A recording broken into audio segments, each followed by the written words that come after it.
এই চিত্রটা দেখে একটু ভালো করে লক্ষ্য করুন। আমরা জানি যে পুরুষের দেহ থেকে শুক্রাণু উৎপন্ন হয় আর স্ত্রীর দেহ থেকে ডিম্বাণু উৎপন্ন হয়।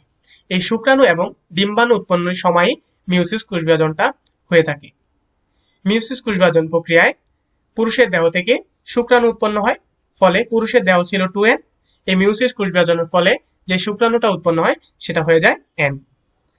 একইভাবে স্ত্রীর দেহ থেকে যে ডিম্বাণু তৈরি হয় সেটা হয়ে যায় n, কারণ এখানে মিওসিস কোষবিভাজনটা হয়েছে। এই ডিম্বাণু আর শুক্রাণু এগুলো হচ্ছে গ্যামিট। এখন এই শুক্রাণু আর ডিম্বাণু পরস্পর মিলিত হয়ে জাইগোট সৃষ্টি করে। তাহলে এই n আর এই n মিলিত হয়ে 2n সৃষ্টি করে। এই জাইগোটটা পরবর্তীতে বৃদ্ধি পেতে পেতে একটা সুন্দর বাচ্চার জন্ম দেয়।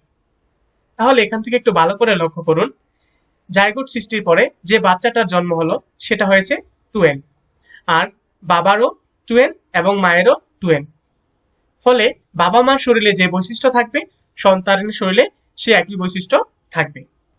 যদি মিওসিস বা হ্রাসমূলক বিভাজন না হতো তাহলে পুরুষের দেহ থেকে আসতো 2n এবং স্ত্রীর দেহ থেকে আসতো 2n।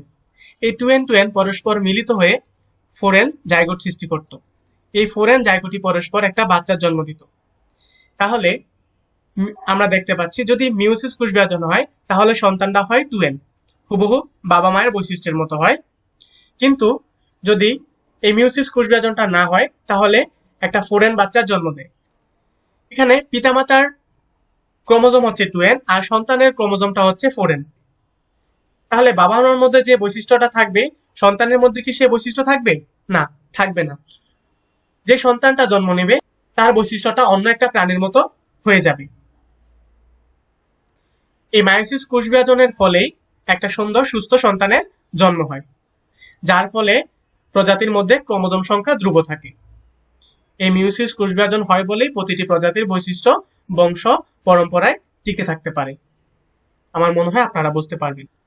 আশা করি ভিডিওটা কারো না কারো উপকারে আসবে। যদি উপকারে আসে তাহলে ছোট্ট করে একটা লাইক দিন, আর আমার ভিডিওগুলো সবার আগে পেতে চাইলে আমার চ্যানেলটাকে সাবস্ক্রাইব করে পাশে থাকা বেল আইকনকে বাজিয়ে দিন। আল্লাহ হাফেজ।